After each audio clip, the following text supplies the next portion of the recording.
Hey everybody, it's your Nightly 90. Tonight's topic is stay in your lane. So here's how this one came out. Yesterday, I happened upon a post on Facebook of somebody saying something about their life. And my immediate thought was, how can you be happy about that? It was weird, but they were happy about it. And then what I started to realize was I felt pretty bad for making these weird assumptions and judgments based on this person's position of what they deemed to be beneficial or something they were happy about because it's something that I wouldn't be happy about. And so what I started thinking was, essentially this is a place where I don't want to be as a human being. I don't want to personally think that I have to look down upon somebody else because they wouldn't be doing what I want to do, because truthfully, what I want to do is completely different than you, and that's completely okay.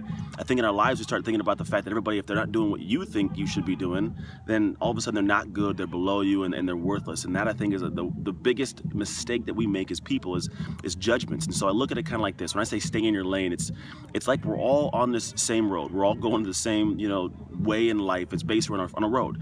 Think about when you drive. Now, when you're driving your car, there's people you're driving behind. All of a sudden, they still go real slow, and you want to just go around them. Or some people start swerving in and out of lanes. Essentially, they're going back and forth, and you can't figure out why they're doing it. And then sometimes people speed ahead.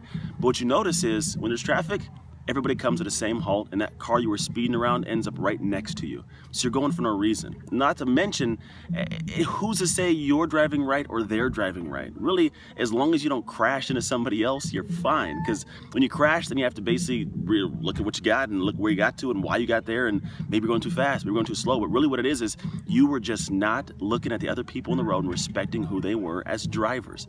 So if you look at it like life, just because someone wouldn't do what you're doing, just because they're going a little bit slow in life, or they're going too fast or swerving in and out, doesn't mean they're driving incorrectly. It just means they're just driving how they're driving. The only problem is when it crashes into somebody else. And the only reason you crash is because you lose focus on what's important, which is yourself and how you operate on that lane. So stay in your lane. I hope that makes sense. Share this video, and as always, good night, God bless, and go Ducks.